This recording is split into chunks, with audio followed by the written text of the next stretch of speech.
Hey guys, welcome back to another video.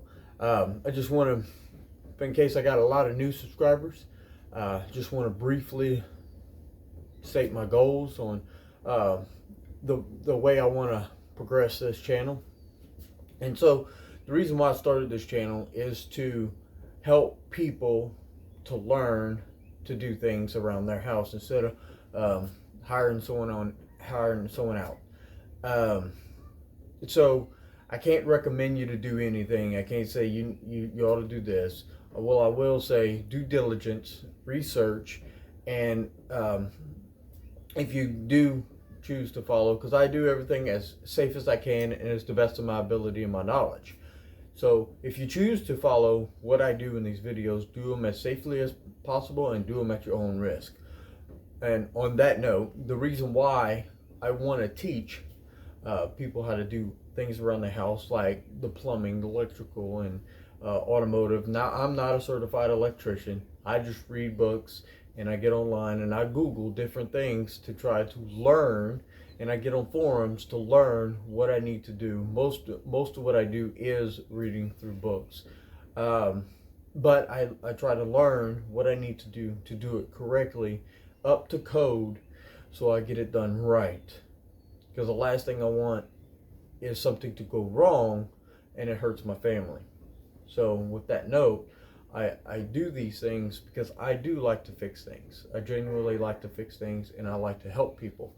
So what I'm here intending on doing is help you to learn instead of paying a handyman or an electrician or or a carpenter, plumber, etc., mechanic for cars, that you learn to do these things, and you take that all that labor cost that you would have paid somebody, because obviously you still have to buy the material, and in some cases, instead of buying, you can buy better material and save money because you're not paying someone to do it.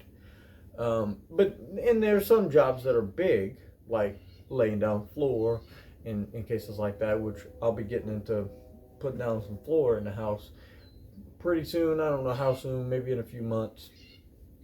But those jobs are big. Maybe you might get some friends to help you, and then buy them beer or something, or maybe y'all can come to an agreement. But the whole thing is to save that hourly rate that you would be paying somebody, and to save that, and to not just to keep it in the bank, because you don't make no money just keeping it in the bank. You get what? I don't know. Really don't know what it is, but I think it's like 0.012, whatever. I don't know, but it's so low. In order to even get a quarter of your money, you would have to be in it for like 30, 40 years. So you really don't go anywhere that way. So you take that money and you maybe want to invest it in stocks, crypto. I'm not a financial advisor, but if you were to invest in any type of crypto, any type of stock, do research on it and know that company. So if the stocks do drop, you can buy more instead of freaking out. Because don't panic sell and get out. So you want to be invested into the company. Don't just random throw it in there. Or you can do real estate. Throw it into real estate. What I'm currently doing, I started investing in stocks and a little bit of crypto, and as that grows, I want to put it into real estate. So my end goal is to buy real estate. So basically, I want to help people out there to learn to do stuff around here, so we can create generational wealth. Not just get rich, because I am going to get rich, but to create generational wealth is what I want to teach. So you can save money and then put it somewhere else, some investments that are solid, investments that can bring you dividends and give you passive income every month. So without further ado, I know that was a long intro, but and in case I didn't say it at the beginning, my name is Steve, and Steve Bro, and that's why I'm Handyman Bro. Bro the Handyman. It's actually my last name. And so we're gonna get into it. And I got my rotors, my brakes are going out on my car, and on the back, I can hear it. It's been grinding for a little bit, and so we're gonna go ahead and put me some new rotors, front and back, and put me some new brakes. So come on, I'll probably have two parts to this video. Part one will be the front or the back, and then obviously the part two is going to be the other one. So I'll probably have two videos in this, but let's go ahead and get into it.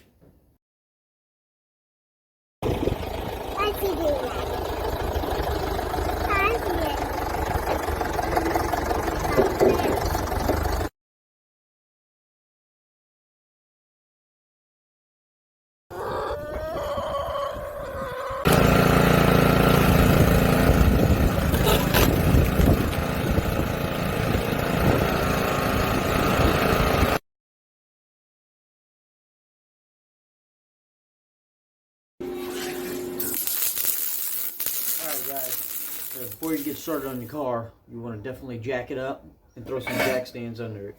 Now I use these big old 6 tons, but you can't use these, and you can, if you choose to, lift up one side of the car, put it on there. You know, no matter if I'm only doing work on one side of the car and that's it, I always jack up from the center point or pretty close to it, that I can correctly lift up the vehicle from the front or the back.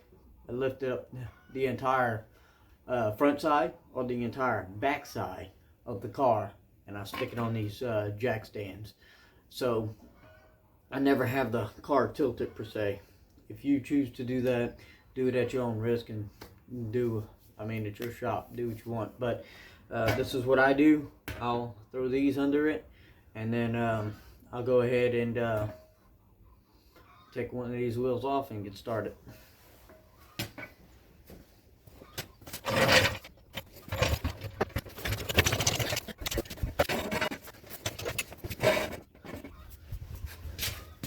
Oh, and don't forget to put your chocks on your front, or your wheel that's going to be on the ground. Don't forget to put your chocks.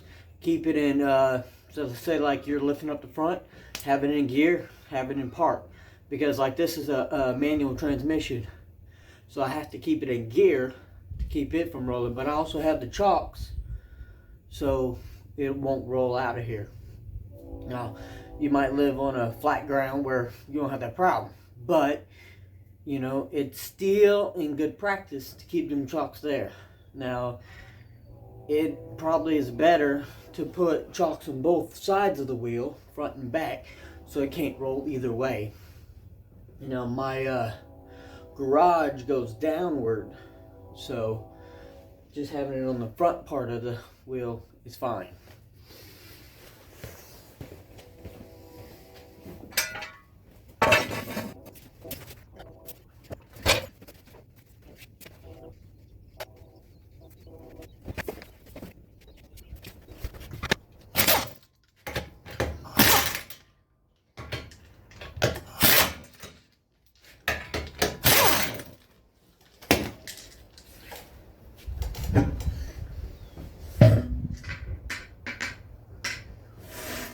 Alright, first of all, they have this bolt right here, and then this one.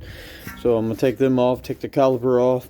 Now, to get the rotor off, they have this Phillip head and this Phillip head. Now, I'm going to show you how I take them off, because they can be seized at times. So using a regular Phillip head and trying to turn it usually doesn't work, and you'll strip out these heads. I'm going to show you how I do it to get it done without stripping these bolts. Alright guys, so you do have this option. This right here came from Harbor Freight, and it's about, I don't know, I think it's about $10. There is a Quinn version of this. This is Pittsburgh version. So what you want to do is you want to hold it right there, and you want to hold it and turn to the direction you want to turn, counterclockwise, and then you want to just smack it with the hammer. So you want to smack it, and then it should come loose.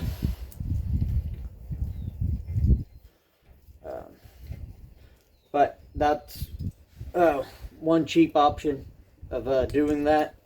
I mean, you could take a regular Phillip head and bang on it, but this right here creates the shock, and it loosens it up. Now, the way I like to do it is use this air hammer.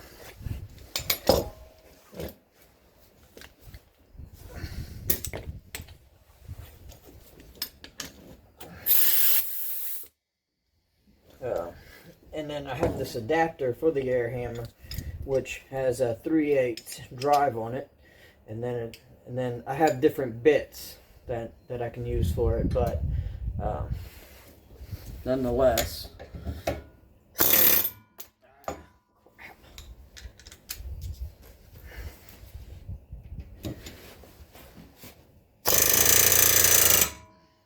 that's it.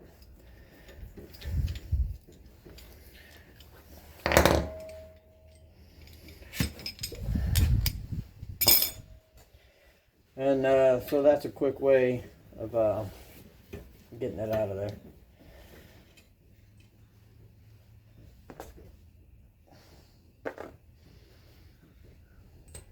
So sometimes it's still stuck. Let's go ahead and take these bolts off.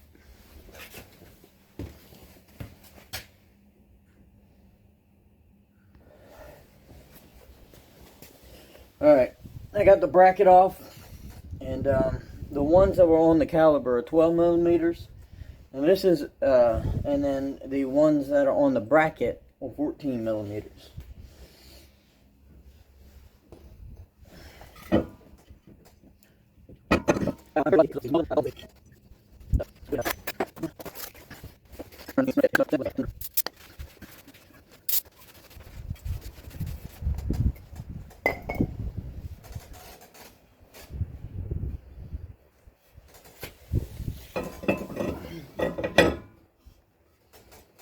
And if you're wondering, these holes right here,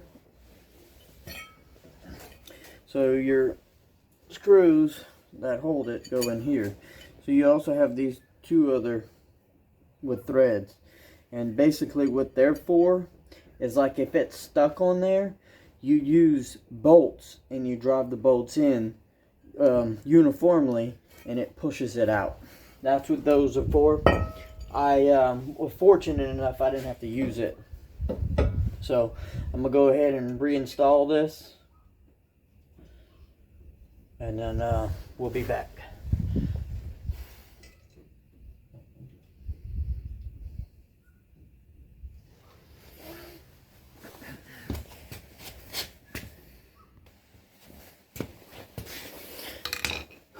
Front calipers are a little different, but these right here, see if I can get you in there. Alright guys, see that piece in there? Unlike the front where you push it in, this one right here you have to turn it. So sometimes it's difficult with like a flathead screwdriver, but yeah, you have to turn it. The only way I am able to do it is use some V-groove pliers, but you need to be very, very careful you don't damage this boot. So go ahead and just grip this and rotate it, and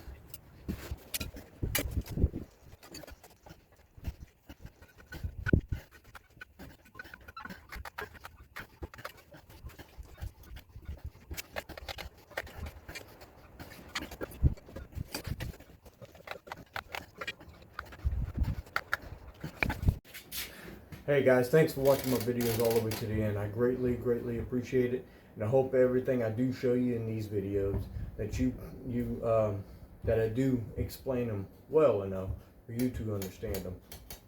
But I do greatly appreciate it. But I do have links down in the description if you want to support this channel through affiliated links and whatnot. But as always, don't forget to hit the subscribe button, like if you found value in this material, and I'll see you in the next video.